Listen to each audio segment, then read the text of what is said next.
Welcome to the Slop Farm. Enjoy the video. You're starting Time Machine now. Connect your external drive or mount the network share. First, confirm the disk appears in Finder and isn't formatted incorrectly. Once connected, Mac OS often prompts use as backup disk. Accept it to set Time Machine automatically. If you don't see a prompt, open System Settings, go to General, then Time Machine, and click Add Backup Disk. This begins the initial configuration and prepares the disk for the first backup. Don't eject it while setup runs. Now configure what Time Machine backs up and how. You'll want automatic backups enabled so hourly snapshots occur without thinking.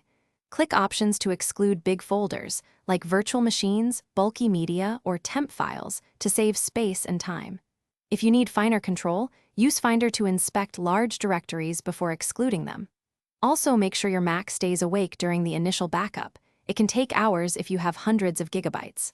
Finally, confirm your backup disk has adequate free space for ongoing. To finish, practice a restore so you know the flow. Click the Time Machine icon, enter Time Machine, then browse to the date and file you need. Restore it to its original location or choose a new one.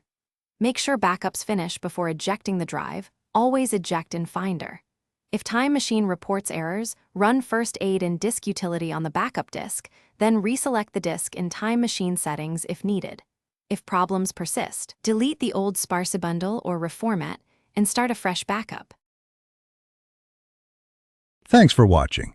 Consider subscribing if we helped you today.